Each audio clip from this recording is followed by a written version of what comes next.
Instagram, and this is the one that's a pain in the neck because it's separate. I never know if it's really working. Mm-hmm. Good afternoon, everyone. Hello. We're just trying to get Instagram going too. Oh, it looks like we're okay. One more time, maybe.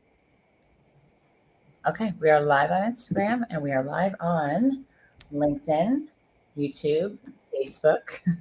Hi, good afternoon, everyone. I'm Amanda Marino. This is Levels Without Limits. Yes, we have a new change of our name.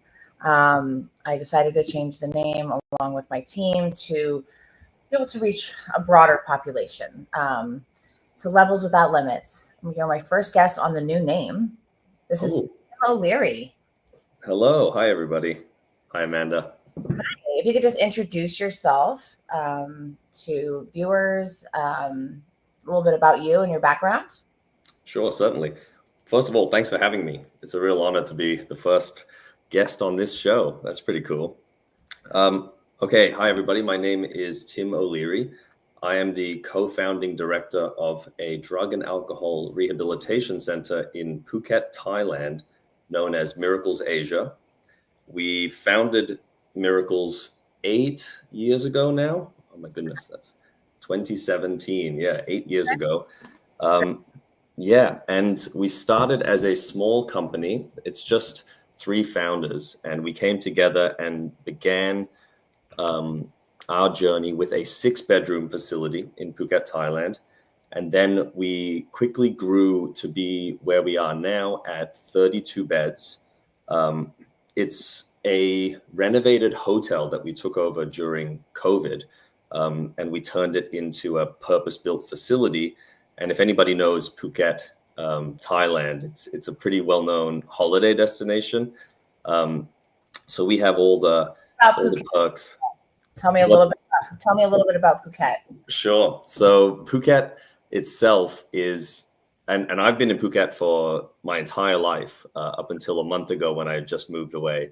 But in Phuket, where I was born and raised, we've seen it change over the years, and now, 32 years I've watched it grow to where it is now. It went from a sleepy fishing village island where there weren't many foreigners. I didn't learn English until I was about 6 or 7 years old because I learned Thai first. It was the most useful language to use on the island. Right. And then my parents taught me English, which is why I sound the way that I sound now. My parents are Aussies. And so Phuket itself has grown into, it's now one of the world's most popular destination islands in the world. And it receives hundreds of thousands of tourists every year. And Phuket is now, it's got 1.5 million people living on this island. So it's a pretty populated island. Its infrastructure is, world class now. It's got anything you could think of. It doesn't really seem like an island when you're in the middle of it. It's so big. Exactly. But once you get to any of the beaches, which are mainly on the west coast of the island, it's like the Andaman Ocean is known as, it looks like the Maldives, crystal blue water, white sand beaches. It's beautiful. That's amazing. It sounds like, it's definitely, I've always known of Thailand as to be a healing place, Yes. It's known as a spiritual place, right? 100%. And you definitely, I'm sure that's when people are, deciding to come to your program, that they're thinking of that. Like, okay, where can I go that's spiritual healing, known as a very, place. Exactly. Recovery. That's it. And so we make use of that in our program. And so we've been very lucky in that Thailand is also known as, the Buddhist capital of Asia. It's Buddhism runs deep. And so the spiritual side of it, the religious side of it, and the cultural side of it all come together to really lend nicely to the rest of our program. All of our therapists are internationally trained. They all come from mainly Europe and the US and Canada. But the rest of our staff are Thai, and Thai hospitality is well known. Thailand sometimes is referred to as the land of smiles. And so everyone, when they greet you, they give you a Y like this, and they say "Sawadee ka" or "Sawadee kap," which is, hello. And Thailand has been on people's radar for that reason for a long time. But yes, you're right in that the spiritual side of the country, and especially the part of the country that we're in, is huge, and it runs parallel with the rest of our program. Okay, that's awesome. So you said it's you and two other founders. So like what's your, I mean, I know a little bit, but I'd love for Sure. for the viewers. And if anyone has any questions, please feel free to write them in the link here. We will also put the website and your contact information stuff at the end. Perfect. Thank you. So people can reach out to you. But so tell me like the story, because I'm a storyteller, right? Because Sure. you know, what brought you here? What brought you to want to do this? Of course. Why? And how have you Yeah. been successful for this long? Because you made it through the pandemic, so that says a lot. Yeah. So we've actually been really lucky over the last 8 years in that a few things have come together to create this sort of lightning in a bottle that we have at the moment. We're not entirely sure how it's working, but if it's working, don't change it. And so we've had a interesting journey. I guess I'll go way back and kind of like walk us through it. So originally, my family, I've got 3 younger sisters, and we were all born and raised in Thailand. My father worked at a hotel, a well-known hotel called Amanpuri. Not White Lotus? It's not White Lotus, a different hotel. It was a time for it. It was. Totally. And similar vibe of hotel to the Four Seasons in Koh Samui. The same type of clientele from all over the world, high net worth individuals, quite an expensive luxury hotel. It was the most expensive hotel in Asia for a long time. I think it might still be. But he worked there for 24 years, and he was a boat captain, and he managed the boating operations of the hotel. And so the thing that happened was in 2004, we had the Asian tsunami. And that was December 26th, 10:10 a.m., 2004. And I was on a small speedboat with my father and 2 of my 3 younger sisters. And my dad drove us through the tsunami, 2 waves of the tsunami. It was a crazy experience. I was only 11 at the time, and my sisters were 9 and 5. Wow. And I had a 1-year-old sister who was on the beach with my mom back on the island. And so we had just left them an hour before. That's a whole other story. I could talk about that for a full hour for sure. But what happened was we survived. My mom and younger sister also survived, thankfully. But a lot of people weren't so lucky. And the tsunami claimed the lives of over 300,000 people. So it was the biggest natural disaster, of our generation. Excuse me. Wow. And so, but what came to be is a much better story in that we ended up becoming close family friends with a guy named Mark Heather. And Miracles Asia is Mark Heather's brainchild. And so this is his swan song. This is his baby, this company. And so he's been in active recovery for over 30 years. So he actually had to go through the tsunami in recovery, in sobriety. And so did my dad. My dad's been sober for 26 years now. Wow. And so they came together as 2 prominent Westerners on the island at the time, both in the hospitality industry. And my dad and I wrote a book about the tsunami. And in the book was called Tsunami Stories Thailand. And in the book, we had 10 different stories from the tsunami. And one of them was Mark Heather. And so he has his story in the book, and we got really close with him. And we stayed connected for the next decade until we rekindled the relationship again when he approached my father and I and said, I want to do a drug and alcohol rehab center in Phuket. I'm sick of running hotels. I want to have my own company and do this thing and help as many people as we can. And so that was the beginning of it. And at the time, my dad and I had a villa in Phuket that was unoccupied. It was the house that myself and my sisters were raised in. And it was a 6-bedroom villa right in the middle of the island that we moved to after the tsunami, because the tsunami went right up to our old house, touched the bottom. It didn't take the house, but we couldn't move back in for various reasons. It was damaged a little bit. And so dangerous. Exactly. And so we took all the wood from that house and rebuilt a villa in the middle of the island up on higher ground in case it ever happened again.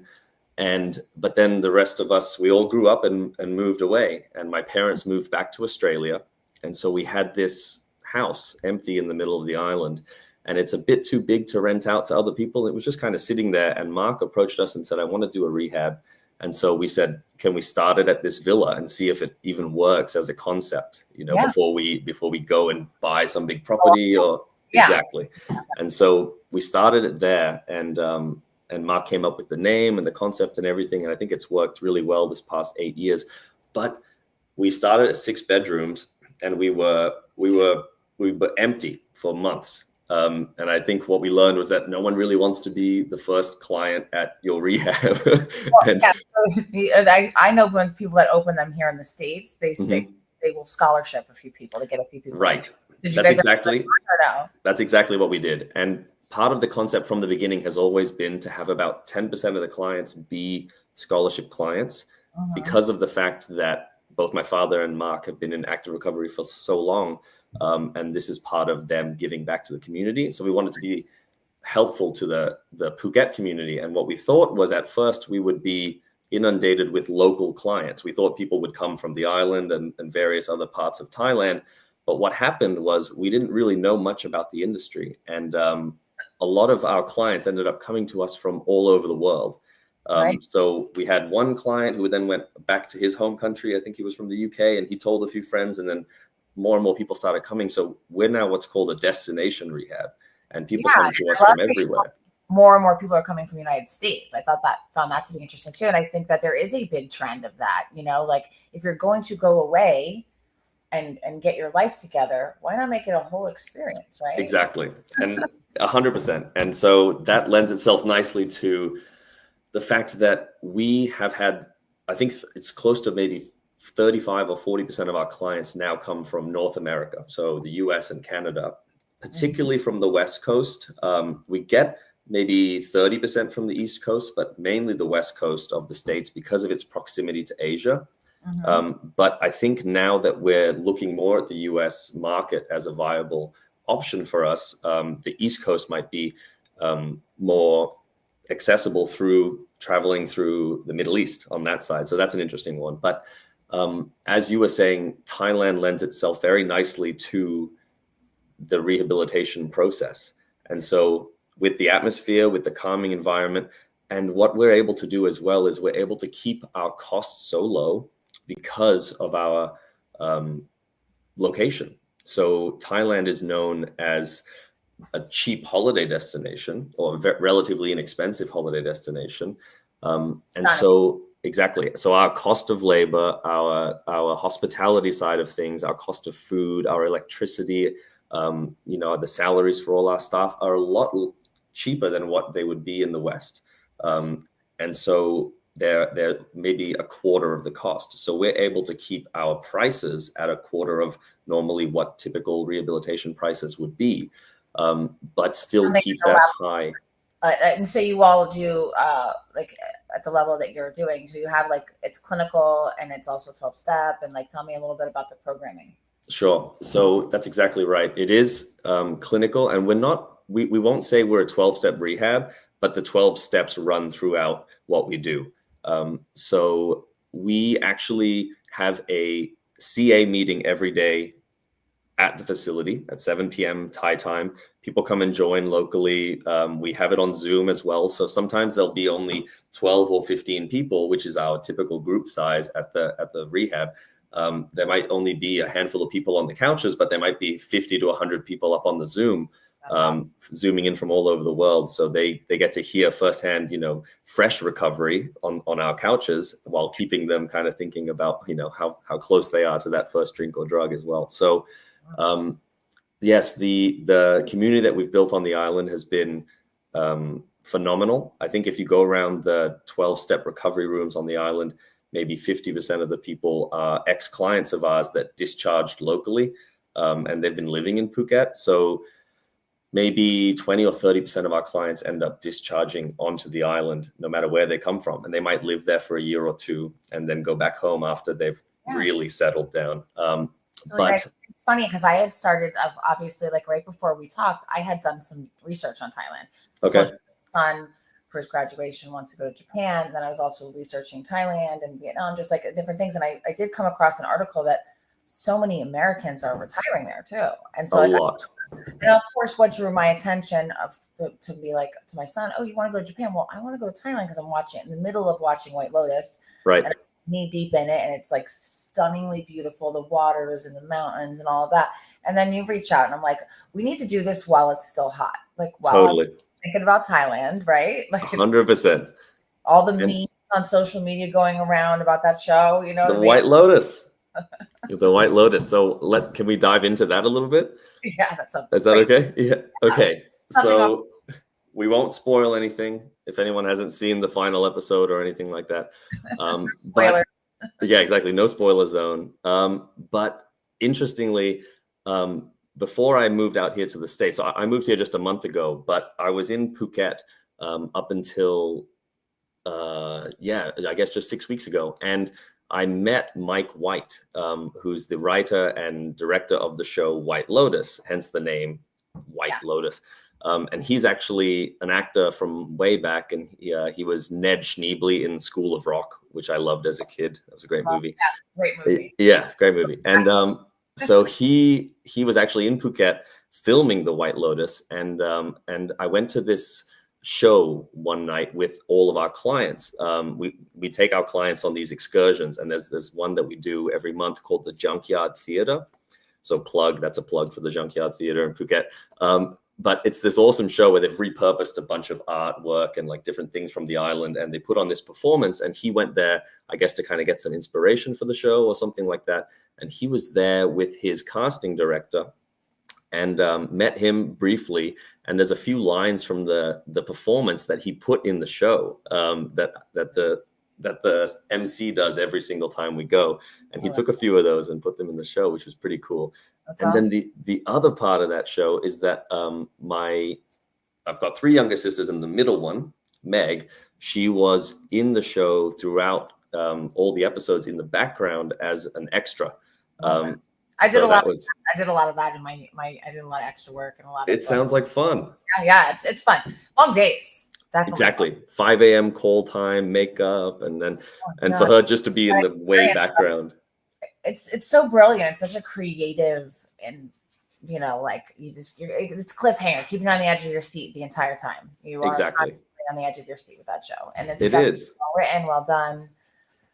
Very much so. But also with that, the vibes that you get from the show are very similar to what you would experience at Rehab over there. So Koh Samui, where the show is mainly set, is a healing island as well. A lot of people go there for wellness, wellness trips and facilities and detox things. And there's a couple rehabs also on that island, and so Phuket and Koh Samui are quite similar. And Koh Samui is where the White Lotus takes place, but they also did some filming in Phuket, and notably Greg's villa throughout the season 3 show. Villa. His villa. Yes, the villa. I would call that like a mansion. It's not a villa. Greg's James Bond villa. Yes, So that place that he supposedly owns in the show is actually where we launched our Rehab's bespoke treatment. So right before COVID hit, we started doing bespoke treatment for couples. So couples from Europe and the US would come over that both were having problems with alcohol or drugs or behavioral addictions, and they would go through treatment together. It was kind of a trial and error type thing for us, but that was the exact villa that we would use. Wow. And we used that for a full month at a time. It was an expensive facility, expensive treatment, and that didn't end up being our model. We wanted to keep our prices quite low and kind of be able to help more people in a group setting. And so we got rid of that idea. But couples are complex. So I did the couples season of Intervention. So I that was on one of the TV show Intervention. That's on A&E. Yes. So my season was all about couples, and it was way more complicated because then you're trying to find 2 families to participate. Then, there's always going to be like one that's a little bit more in than the other. One that's try to pull the other down, so it was definitely like crazy. Exactly. It's quite complicated, and it wasn't our specialty or our expertise. Exactly. We did some good work, but it wasn't us, so we moved on. That's interesting. So that villa is like it's a famous villa. It is, yeah. We have all the old photos that we took there as part of our marketing, and it looks the same. That's so awesome. And Yeah. so Phuket, and what is the place called where that was Koh from? Samui. Koh means island in Thai. It's actually pronounced Koh, but it's difficult to say. So it's Koh Samui, Okay. And that's how Samui. nearby one another, or they're similar. They're actually on different. So they're in different seas, but they're only separated by a small piece of land. So Phuket is on the Andaman Sea, the Indian Ocean side, Okay. and Koh Samui is in the Gulf of Thailand. So they have actually complementary weather systems. So when it's monsoony in Phuket, it's normally quite dry in Koh Samui. And so Huh. people that live in Thailand jump back and forward during So the funny. seasons. Mhm. So yeah, you might. So to leave a beautiful place like that, you must be in love. Yes, that's right. I am. And she's in 2 rooms that way. San Francisco, and Yes, want to expand, what you're doing here in the States. I think that's really smart to move here, but also you had a drawing force of exactly. but it was on the table with you and the partners, and you're like, I'll go. Exactly. So I thought, seeing as though we saw an uptick in US clients, and we wanted to better facilitate that, not only to help people get to and from Thailand from the States, but also in that we used to get or we've seen an increase in number of people reaching out from the US. Sometimes they aren't sure where we are in the world. And once we tell them we're in Phuket, they go, oh, that's actually too far for me. I'm just looking to go down the road somewhere. And so that's kind of where the conversation ends with our admissions team normally, because we don't have a network in the US that we could, send them to somewhere that we knew would And look trust. after them. Yeah. Exactly. And so that was part of the methodology for the US office as well. But yes, exactly right. 2 birds, 1 stone, that kind of thing. In that, I fell in love 3.5 years ago with a girl here in San Francisco, a Canadian lady. And so she's based here. She works in tech. And so I thought, okay, if I'm coming to the States, I'm going to set up the office in San Francisco, West Coast. Yeah, Exactly. Really cool. Let's go. It's a super cool area, and actually a lot of addiction problems around here as well. So I'm looking to build this network starting from San Francisco as a home base, but hopefully throughout the US, like with trustworthy people like yourself. And I found you online and I thought we need to chat with Amanda. So I appreciate your time. I'm pretty, this is what you see is what you get. Like, Exactly. Before, during, after, I try to put the real out there, because I know that it's one thing it's really hard with social media, especially with young people, because I have I have a 19-year-old son who he's good, but I have a 12-year-old daughter that she's a girl. It's hard. Sure. The world sets us up to look like everything's perfect all the time, and everything comes easy, and I want people unrealistic. I don't like that. It does not come easy to me. Like, I bust my butt, I fail all the time, I go through my own struggles. So that's the kind of message I try to put out to the world, and anyone that reaches out to me, whether they have billions of dollars or they have nothing, I will always try to help them find an answer, to or options for themselves, Exactly. That's my goal. So anyone can call me anytime. I just had somebody email me that saw, I guess, Interventions on Netflix. I didn't know. Okay. Saw you on Netflix, and I wanted to reach out, and they don't have anything, and they're in a little state with not a lot of options, but I'm still able to try to give them what I can, give them a free link of family resources. Some people, we're immersed in this world, and there's so much of the world that has no idea. They don't know about dealing with addiction. They don't even know what it is, why. They think they're choosing it. They don't know that there's options for help out there, for trauma, for mental health. And that's one of my missions right now too, is to try to reach more people that don't, because we can all go to a behavioral health conference and everyone knows. Exactly. 100%. And so just to be that force of good, I'm a big believer in, if you do esteemable acts, you do good things come to you as well. And so, and that's kind of the ethos that the company was built on our side as well. I think same for you. And so in opening up the US office, that's been the methodology as well, is just let's expand our footprint and outreach and see if we can help more people, that are struggling with this whole addiction side of stuff. And so I'm going to kill you. Hold on. I'm just going to be right now. I said before I got on the Zoom, are you going to be making noise or doing anything around? He's literally made every kind of noise he could possibly make. Thanks. No worries. the beeping, the knocking the thing over, the dishwasher. I'm like, oh my God, like I would have not done it here. That's funny. It reminds me of me at 19 as well. So no worries. He's amazing. Yeah. He's actually doing he's in fire academy, and he finished EMT school, and then he did an intervention training. Actually, the woman's Canadian, based in San Francisco. I got to connect you with her. Okay. Intervention training, and now so he's doing second chairs for adolescent transport. So like when we safely transport, adolescents under 18 to treatment protocols to people. So my son is now learning as a second person. Oh, wow. How cool. Okay. He's following in your footsteps. Yeah, it was all his idea. I want to be a firefighter and work for you. Wow. Again, helping people, doing good. Yeah. What could go wrong? It's good stuff. So when you have people that do reach out from the States, like what are some of their things that draw them, or what are some of the things that, maybe are barriers? Certainly. So great question. I would say the majority of people that are reaching out to us, they already have some understanding of rehabs overseas.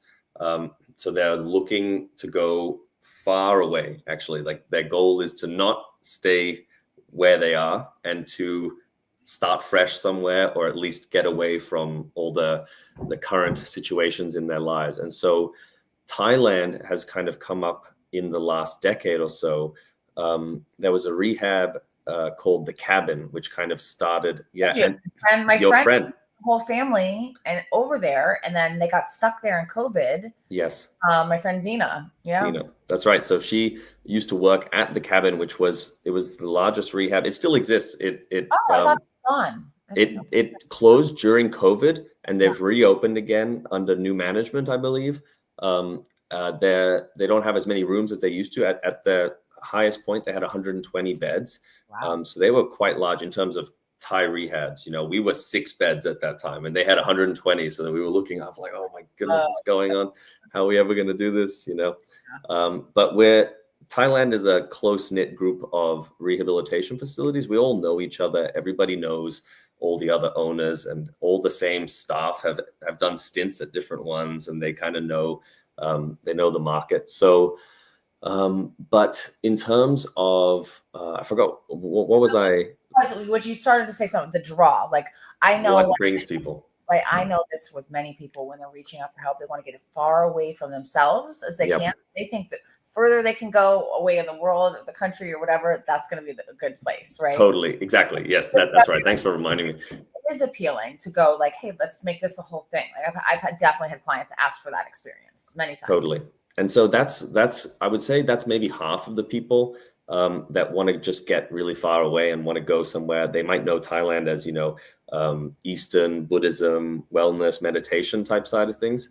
And that's one draw. But the other one is that if they don't have insurance, if they're self-pay, the bang for their buck is a lot more. The value for money in Thailand is I can't find anywhere online that gives you more value. You can maybe go to cheaper places, but you won't have the same level. So if you're a lot of our clients, own their own businesses, or they're C-suite level people, they don't want to involve insurance. They don't even really mind. Like if we raised our prices by $5,000 or so, they probably wouldn't bat an eye. But that's not our MO. We want to keep our prices low so that everyone can afford treatment. And so if they don't want to involve insurance, they can stay with us for 3 months at what it might cost in the US or Canada or Europe or Australia for just 1 month. And we have our own private rooms. They're little villa rooms with pools, with your own pool. It's kind of like for on my way. What exactly? What you would have to pay here for that is just another level. And so it's that 5-star accommodation. Over $100,000 per month. Yes, that's right. US dollars per month for what you're describing, and the clinical care and the things you described to me, all that individualized stuff, and having a private room with your own pool. Yeah. $100,000. And just for reference, we've just increased our prices to $19,500. So we're still sub $20,000 for the first month, and it drops the second month to $17,500, and then $15,500 the third month. So cumulative 3 months. What you pay, you would be able to stay in the West maybe for 1 month, or even if that. So just a couple of questions on programming part. And I know we talked about this, but it was like late when I called you. It was, I was driving around for dinner, driving my daughter to soccer. But is it only substance use disorder? Can people come with just mental health and maybe they've masked with substances? Great question. I would say actually part of the reason why we're successful is the type of clients that we get. I would say the majority of our clients are drug and alcohol, primary drug and alcohol addictions, from alcohol to cocaine, meth, marijuana, whatever it might be. And then the others would be behavioral addictions, mainly gambling or porn, things like that. But we don't take any purely mental health cases. You have to have that component. Exactly. So it's the co-occurring side of things, dual diagnosis, not a problem. Most of our clients have depression, anxiety, trauma, things like that. I don't think you can have one without. I mean, I think substance use disorder is a mental health disorder. Like right. I know it's not. It's for some reason it's like over here with all. Exactly. It's kind of put to one side. But now people with body image or eating disorder issues. We don't take eating disorder, and that's just because we aren't equipped in terms of our staff to deal with that. And so we stick to. Exactly. We know our specialty. We stick to our lane. And so we treat people that were just like the rest of the people that we know. All of our clinical team and our staff, everybody working at the rehab has had some experience with substance abuse, either themselves or in the family. And so that's part of, I think, why we have such high success rates. And then at the same time, the fact that we get these clients that are mainly self-pay, they put their money where their mouth is, and so they want to get it. And they all struggle with a similar type of thing. So when they're sitting in a group setting, you don't have someone sitting next to somebody that's struggling from a very different thing. That they're normally on the same track, even if their demographic is different. They're a mother with a couple children or a young kid, or we have 60, 70-year-olds that have they're on different part of their life, and so they still struggle from the same thing. And so when they're talking in a group setting, they kind of can still connect on that level. Whereas someone with a mental health primary focus, might not connect at the same level. It's really smart to know like what you're good at. Like I'm very clear of like who, like what my limits are with, with my team and like what we're great at, what we're not. We've figured that out, at this point. Exactly. That's it. So what about like with detox? Do you guys do detox, or do you ever like have people detox where they like, because sometimes it could be a trip, right? Exactly. So I'm sure like transports are probably often needed too. Like somebody. Correct. Someone there. Yeah. Okay. So tell me about exactly how that right. So detox we're able to do on site. We have a detox facility, but it's up to a certain point. We know the level that we can handle, and our clinical team sometimes makes the call that this is above what we have on site. So we have a partnership with the hospital just down the road on the island. It's an international hospital, super well equipped. People actually travel from overseas to come get medical treatment in Thailand. It's known as a medical tourism destination. People get their teeth done, they get all sorts of things in Thailand. So they have a specific detox wing that's fully staffed 24/7. And so we partner with them and they detox our more severe cases. But 90% of our clients don't require that level, and they'll detox on site.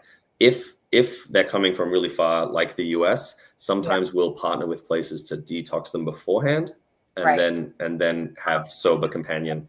Exactly. Yeah, that makes concierge. sense. Because I think some of them would, I think some situations, of course, your clinical team will have to assess and be like, well, maybe this person might not make it the whole way there. Maybe exactly. We should, so that makes sense. Okay. And it's a long flight, from a lot of places. So if you're not like feeling all that well, if you're currently detoxing, like I can't imagine being stuck on a plane and going through that. It would be much better to show up ready, fresh and rejuvenated after a detox. They're not in full crisis mode. Exactly. It doesn't go well on an international flight. I don't do my longest flight's like I think Morocco was 13 hours. Like that's pretty similar to what we are. So when you come and check us out, which I hope you do. Yeah. My daughter's ready too. She's like, I'm coming with you, Mom. Hey, we have a whole wing for guests, friends, and family. You're welcome anytime. Awesome. Yeah. I know that the flight is a thing. So that's good. One other thing that I've been getting a lot of, if someone completed like a stint of treatment and then wanted more treatment, do you guys accept people in those situations too? We do. We we've had a few of those. I wouldn't say it's a very common case.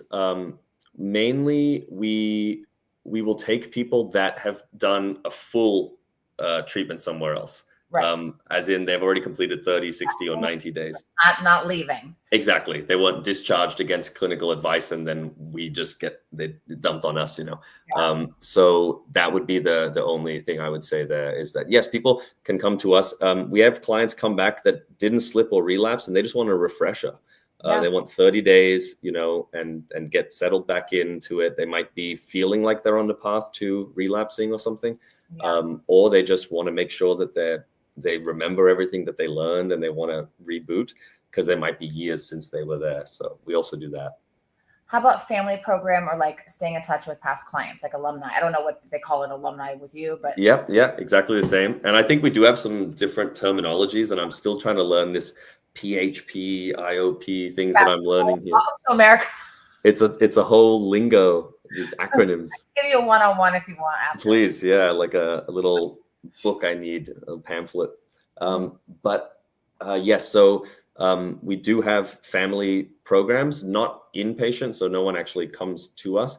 But if there's a family component, which, as I'm sure you know, is a lot of the time, it's a family thing.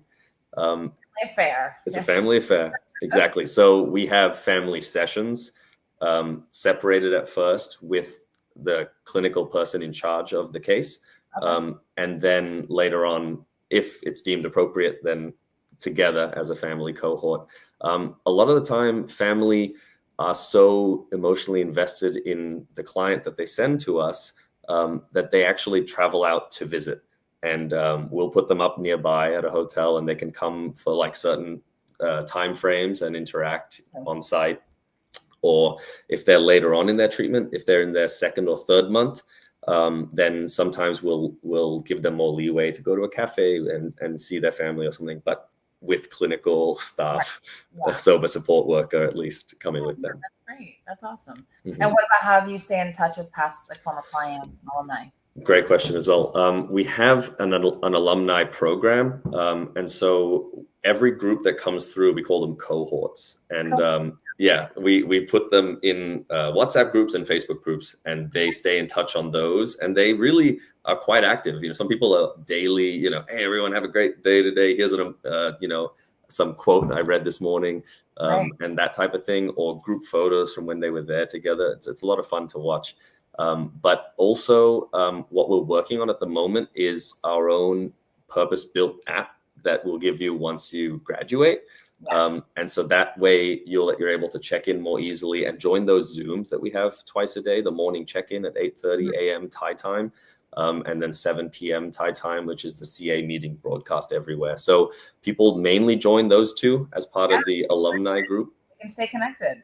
Exactly. Part of them still there, And that's after 60 days of aftercare. So after every treatment, you have 60 days of one-on-one, at least touch points once a week, and then once every 2 weeks, kind of thing going forward. But after that 60 days, then we find that the alumni groups are like very active. And so you'll have people that, met at our rehab, and one person lives in the US, one person lives in North Africa or something, and they're still in constant contact, which is so cool. I love that. We've also had people, although it's not encouraged, we've had people meet at our rehab and now they're married with kids, and they met in Phuket. I want to judge. It happens. We're co-ed. We keep the different sides of the rehab separate. There's a female side and a male side. But everyone mingles in the middle, and sometimes relationships are formed. It's not encouraged, but what are you going to do? It happens for sure. Exactly. No, it sounds really awesome. And I was thinking that when I asked, I wonder if they do an app thing, or what's like, the more international as a woman I become, the more active my WhatsApp becomes. Right. And I have it turned on to notifications, so like I'll have a message in there for like a week, and I just because I'm still getting used to using it as often. Yes. All kinds of countries in there now, and it's really awesome. Yeah. I know when I've been to a woman. Did we talk about this? The Lee Fitzgerald's conference in London. Yes, you mentioned this briefly. Yeah. So it's like my first time there, I realized I think there was like people from 30 countries, and I was like, this is like it really made my mind just be like, whoa, this is powerful. And having you have clients from all around the world and have them stay connected, that's extremely powerful. Exactly. And so now that we've grown to where we are, we've had so many cohorts go through that just keeping it on WhatsApp is quite difficult. There's so many group chats, especially as we're admin in all of them. And so all our staff are now having to work in the aftercare side of things more than clients on site. And so we're trying to make it easier for the whole community to connect rather than have so many different subgroups. An app where everyone can log in with their own, personal code and everything, and then connect through there makes it much more streamlined for us. But that's a good problem to have because we've had so many clients come through.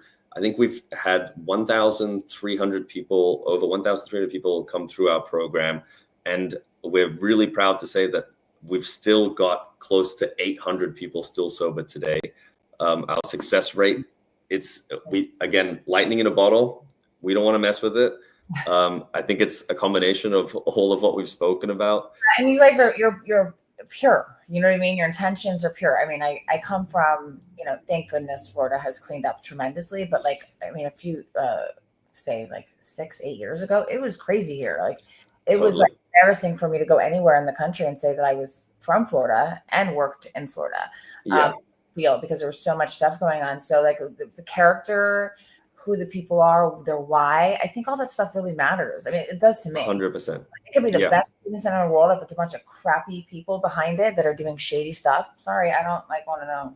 Totally. And that's the case everywhere we go in the world. We see the same practices that exactly like what you're talking about. And we're just trying to keep away and just stay connected to good people.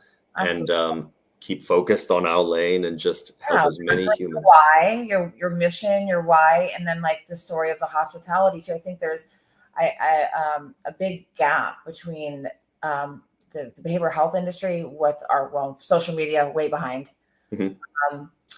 A concierge and how to hospitality is also overlooked a ton. And I come from the same kind of thing of your father, the high-end hotel, the Breakers in Palm Beach. I know it.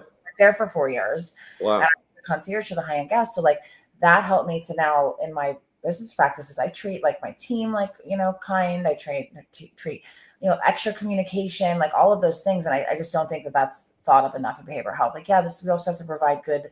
Totally. Well, because I think it's so important that people, when they're trying to go through this really difficult part of their life, that they're as comfortable as possible in everything that you can control. Because that part is really hard. It's going to be hard. And if you're having to wake up and find 5 or 6 other people trying to use the bathroom that you're trying to go into, or having to make your own food and wake up early to go, whatever it might be. We try to. You're stealing each other's food. That's if I had $1 for every client that's been complaining to me about someone stealing or eating their food. Exactly. So we try to cover everything else that is within our control, because so much of this is not within our control, right? And so if we're able to make it as comfortable and peaceful and calm and serene as possible, then they are able to focus their time and attention on themselves, healing, getting the most out of the program, the learning that they receive with us, all the little booklets and pamphlets. They're able to actually spend time on this stuff.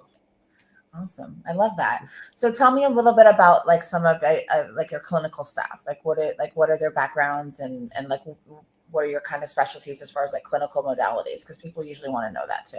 Sure, definitely. And I won't pretend that I'm a clinical person by nature myself. So the 3 founding owners, none of us come from a hospital background or clinical background. The clinical team handles everything clinical, but we're super proud of the team that we've put together now. I think they're a world-class trio. I would say Paula Shields is our clinical director. She's a feisty Irish lady who lives in Scotland. She moved out to Thailand to work for us about almost 2 years ago, I believe. Awesome. She actually did a stint out in Thailand before at the cabin that we talked about earlier. So she was the clinical director there and helped build their program. And she's well known throughout Europe and now Asia. What's your website really quick? Just because this way, in case someone wants to look it up. Sure. So it's miraclesasia.com. that's miracles with an S at the end, plural, miraclesasia.com. Okay, got it. Okay, so and you can find the team there as well. And so we have Paula Shields, we have Kane Duffy, who's Scottish himself, and we have Emmett, who's also from Ireland. So it's a really European team that we have at the moment. And this has been the last couple of years. We have Diana. She used to work at The Dawn, which is another rehab in Thailand as well. So there's 3 or 4 names that like maybe people might be familiar with, The Cabin, The Dawn, Hope, these other ones. These are great places as well. Like I have nothing bad to say about any of the other people in Thailand. Like doing it for totally. They're doing it for the right reasons, and they're all different price points with different offerings. So definitely check them out. We just want as many people as possible to get the help that is so sorely needed. And Thailand as an option is totally a thing. So here he comes making more noise. Hey. Put his foot on the way out the door. Keeping it real over here. That's awesome. So I think that's really awesome. I've talked to other communities. America's, we're a mishmash of some communities, but I've talked to other like communities in different countries and things like that. And some other countries don't have it like you do. They have a little bit more like kind of like for me, it's hard to understand the mindset of the any competition. Sure. Right? We know we see all this research. Such a small percentage of people that need help in with their substance disorder, their mental health, anything, whatever's going on is so small that actually reach out for help and then actually follow through with it is still so small. So we know that we are all very needed as professionals. Correct. There's not enough. I'm an owner. I'm non-clinical. I am a coach and interventionist. I have my psychologist or team psychologist, a clinical advisor, psychiatrist, like dietitians that I pull in for when the things are needed, right? But there's no shortage. We need more people to be doing this work. Totally. And so we're always about, plugging Thailand as an option, and like all the rehabs, they're again, super affordable. We're actually the most expensive one in the country. So, other ones are 17, 12, 6, you can go and still get the Thai side of things, be near a beach or on the beach front and get the treatment that you need at the price point that you're comfortable with. That's amazing. That's amazing. And so that would be like, okay, so because my clientele, right? Yeah. Some be like, oh, that's too cheap. Right. So what do I tell them then? See, the conversion. Yeah. It would be this in the States. Like exactly. Yeah. That's the thing, is that it's if you've been there for holiday or Southeast Asia, like it really is like a coffee is maybe $1 in most of these Southeast Asian countries. If that's at like a nice coffee shop sometimes, like you can get stuff really, really cheap. So everything is just San Fran, $10. Yeah, exactly. And then you tip like starting at 30% or something. But it is about that here. So it's like night and day. And so people end up spending their lives in the West, accumulating some wealth, and then go to Southeast Asia and live like kings and queens, because it really does go a lot further there. Kind of like we were talking about the White Lotus, like, that villa here, that would be $100 million or something, right? But over there, it's under $1 million. So wow, under $1 million. Yeah. Wow. Right? It was like ridiculous. It looked like the Taj Mahal. Exactly. But what you get here is, you might get an apartment or something. There's nothing bad with that. It's all relative. So the salaries over there, everything is totally relative. Food, salaries, accommodation, same as here. But Japan is super expensive, correct? As far as I know, like I mentioned to you when we spoke the other day. For graduation, and I'm comparing all the countries in Asia, and I'm like, yeah, most expensive one. Japan, Korea, that side of things, Taipei, Taiwan, they're a little more expensive. Like, hey, let's do a couple things. Let's go to Japan for a couple of days. Let's go, let's come through Thailand, come through the South. You have a place to stay with us, so check us out. Anyway. Well, how can people find you, Tim? Sure. So a couple ways. The website would be the main one to go at least check out. And if you have any questions or want to reach out, I've just opened the US office, like I mentioned. So I'm on tim@miraclesasia.com is my email address. And that's just tim@miraclesasia.com.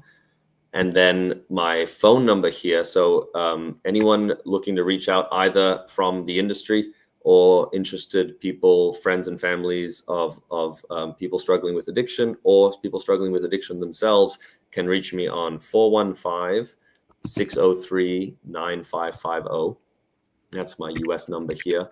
And the team is really small here in the States. It's just me and a past client who now works for us on our admissions team in the US. His name's Michael Pugh. He is a US veteran and came to us for treatment and PTSD as well. Yeah, you guys are doing a lot of work with the vets. We're doing a lot of work with the veterans. He's based in Texas, San Antonio. And he's been instrumental in helping us bring over some veterans, especially veterans that are stationed actually around the world. So we have these veterans of foreign wars, VFW posts everywhere. And so they're able to come to us for treatment and have it paid for by the FMP, the Foreign Medical Program.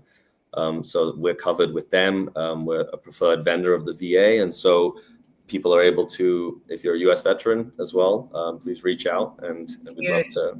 I hear there's so little options, for that population. Totally. So many people over my years that have been trying to help that, that population find more services. So this is a really good option, people. Totally, exactly. And a lot of them, a lot of U.S. veterans know Southeast Asia or have some connection to overseas. Yes. And so it's less of a stretch as well for some people. They go, oh, I got a buddy in Thailand that I used to, know. So that makes a whole lot of sense. And that's a beautiful thing. Mm-hmm. I know you had mentioned earlier, which we could talk about when we hop off too, but, if you ever, need any recommendations until you build your rapport and relationship with people, I'm happy to help you. Thank you. That's much appreciated. And I always say, would I send my family member there, Right. Exactly. You need to see it. And so we encourage anyone that's interested to please reach out. And if we can make something happen, like a trip over there, or if, like you, Amanda, we're already starting to plan that. But if anyone else is looking and wants to come check us out, please let us know. And we'd love to do what we can. Absolutely. Well, reach out to Tim. That's his cell phone. There's his email. There's his website. Anything you want else to share about rehab recovery in Thailand, Levels Without Limits, or about the White Lotus? Oh, yeah. Great topics, actually, all around. I'd say I've pretty much covered all the bases. I did want to thank you again, because you're one of the first people that I reached out to here, just because of your presence kind of online, and I was able to find you. And then I thought, okay, this would be great if we could do something together. Aww, and so later, here we are. It means a lot. Yeah, I really appreciate it, and anything I can do to help you as well, I'd love to be of service. So thank you again. Yeah, absolutely. When listen, I at this point, I have a sense and a knowing when people like good people, and if this gentleman, I hope he hears this. So when I went to London for the first time, and I thought I just was known in Florida and the States, I had no idea the reach of the internet and the pandemic, right. All of that. I had no concept of that. Theo from the Netherlands knew who I was at this conference, came up to me and he said, he goes, Amanda Marino, I've watched you build Next Level online and on LinkedIn. And I just was I had goosebumps. I called everybody. I'm like, Theo from the Netherlands. Is it Theo De Vries? Or yes. De Vries? I know him too. Yes. That's crazy. What a small world. Just that first moment. Now this is years later, right? Sure. Now. So now I understand the how we can make a global connection impact. But in that moment, he was the first person that I realized that it was across the world for me that knew who I was, that I never had met or talked to. Right. Totally. Powerful. Yeah, exactly. The reach of social media, same as all of a sudden I'm in the States helping set up the US office because people found us online, and it's crazy conceptually. Yeah. And I think you guys continue putting out your story, that's my thing. I feel like behavioral health does not do enough of that. No one wants to see stock photos. No one wants to see, totally. They want to know who you are, that you're real. The role element of it. And that makes a big difference. And I think it's going to take over some of the Google stuff eventually. Totally. So anyways, look for Tim. I'm not going to hang up, Tim, so stay on with me for a second, but sure. Pop off of Instagram. Thank you everyone for coming to Levels Without Limits with Amanda Marino, Next Level Recovery Associates. Thanks, everybody. I'm going to come off of here. And I got to end here. It's the good old Instagram has to make their own